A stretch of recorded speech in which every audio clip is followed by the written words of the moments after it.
पर मेरे कपड़े गंदे हो जाएंगे और मुझे आज स्कूल भी जाना है। मेरा स्कूल जाना आज बहुत जरूरी है क्योंकि आज मेरा एग्जाम है। क्या कहा तूने? कपड़े गंदे हो जाएंगे? 100 रुपए के तो तूने कपड़े पहने और इसके लिए भी चिंता हो रही है तुझे? बेटा तुझसे ब्रांडेड और महंगे कपड़े पहने हैं मैंने, तो चिंता तो मुझे होनी चाहिए ना। और वैसे भी तुझसे ज्यादा लेट मुझे ऑफिस जाने के लिए हो रही है, तो ज्यादा बहस मत कर। रिंग निकाल दे मेरी, चुपचाप चल। दीदी अरे प्लीज निकाल, 2 मिनट का काम है बस। प्लीज दीदी मुझे यहाँ से बाहर निकाल दो, यहाँ पे बहुत गंदी स्मेल आ रही है। देख, जब तक तू मेरी रिंग नहीं निकालेगी ना, मैं तुझे यहाँ से बाहर नहीं निकालूंगी। अब ज्यादा ड्रामे मत कर, रिंग ढूंढ मेरी। दीदी प्लीज मुझे यहाँ से बाहर निकाल दो ना। मेरी रिंग ढूंढनी है नहीं ढूंढनी तुझे? मैं यहाँ से बाहर नहीं निकालूंगी जब तक मेरी रिंग नहीं मिलेगी मुझे। हाँ अच्छे से चेक कर। दीदी ये लो आपकी रिंग, अब तो मुझे यहाँ से बाहर निकाल दो, मेरी तबीयत खराब हो जाएगी और मेरे एग्जाम्स चल रहे हैं। स्कूल जाना है, तबीयत खराब हो रही है। अगर तूने मेरी रिंग पहले निकाली होती ना, तो तू ना तो खुद का टाइम वेस्ट करती और ना ही मेरा टाइम वेस्ट करती। अब खुद निकल यहाँ से बाहर। दीदी प्लीज ऐसा मत करो दीदी मेरे साथ। दीदी प्लीज, दीदी रुको। सर लीजिए फाइल, मैंने सारे प्रोजेक्ट कंप्लीट कर दिए। वो सर मैं कह रही थी कि आज मैं थोड़ा जल्दी घर जा सकती हूँ क्या? जल्दी? लेकिन क्यों? सर मैंने आपको बताया था ना कि आज हमारे घर पे मेरी सिस्टर को देखने के लिए लड़के वाले आने वाले। हाँ तुमने बताया था, लेकिन घर जाने से पहले एक छोटा सा काम है, वो करना होगा तुम्हें। काम? कैसा काम? एक्चुअली तुमने जो ऑफिस के सामने गटर है वो तुमने देखा है? हाँ देखा है। बस मेरी चाबी उसी में गिर गई है। अब बिना मैं चाबी की गाड़ी कैसे लेके जाऊँ, और मीटिंग में जाना भी जरूरी है, तो तुम जाओ और वो चाबी लेके आओ। सर आप ये क्या बोल रहे हैं? मैं गटर में जाके आपकी चाबी कैसे निकाल सकती हूँ? देखो मुझे मालूम है तुम कर सकती हो कि नहीं कर सकती।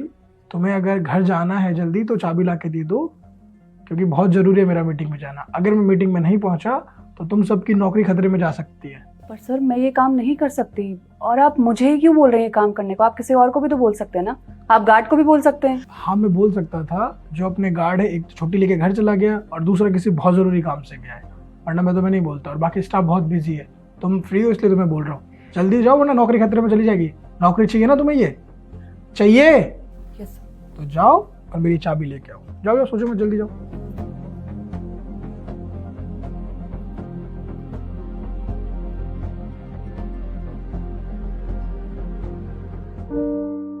सर ये आपकी चाबी। आपको पता भी है कितनी गंदी स्मेल आ रही थी वहां से, और आपकी चाबी मैं धोकर लेकर आई हूँ। कितनी गंदगी थी वहाँ पे? सर बहुत ज्यादा गंदगी थी। पता है तुम्हें, तुम्हारी सोच जितनी गंदी है ना, उतनी गंदगी नहीं होगी वहाँ पे। मतलब ये कि कुछ दिन पहले तुमने एक स्कूल जाने वाले बच्चे के साथ क्या किया था, याद है? तुम्हारी रिंग किसी कचरे वाली जगह गिर गई थी गड्ढे में, और तुम वो खुद रिंग निकालना नहीं चाह रही थी क्योंकि तुम्हारे कपड़े गंदे हो जाते। इसलिए तुमने उस बेचारी बच्ची को जबरदस्ती उस गंदगी में कूदाया जिसमें वो कूदना नहीं चाह रही थी। शर्म तुम्हें नहीं आई? सर आपको कैसे पता चला ये सब? मुझे कैसे पता चला? मैं वहीं पे था, सब कुछ मैंने अपनी आंखों से देखा। एक बार के लिए मैंने सोचा कि तुम उसकी मदद करोगी, लेकिन तुमने उसकी मदद नहीं की, तुमने उसे वहीं छोड़ दिया। कितनी मतलबी हो तुम। तो सपोज करो अगर तुम्हें मैं अभी अपनी कंपनी से निकाल दूं तो तुम क्या करोगे? क्योंकि मेरा तो काम हो गया है। सॉरी सर, मुझे ऐसे नहीं करना चाहिए था। देखो ये सॉरी बोलने वाला दिखावा मेरे सामने मत किया करो। एक अच्छा इंसान हमेशा दूसरों की मजबूरी समझता है, ना कि दूसरों की मजबूरी का फायदा उठाता है।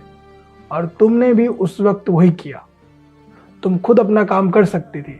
अगर तुम मजबूर होती तो अगर तुम उसकी मदद लेती तो कोई बात नहीं, लेकिन तुम्हारे पास सब कुछ था अपनी मदद करने के लिए। उसके बावजूद तुमने जबरदस्ती उस बच्ची को परेशान किया। सर मैं माफ़ी मांगती हूँ आपसे, प्लीज़ मुझे माफ़ कर दीजिए। मैं कैसे माफ कर सकता हूँ तुम्हें इतनी बड़ी चीज के लिए? बिल्कुल माफ नहीं करूंगा। तुमने सोच भी कैसे लिया ये? इसी चीज को देखते हुए मैं ये चाहता हूँ कि मैं तुम्हें अपनी कंपनी में नहीं रखूंगा।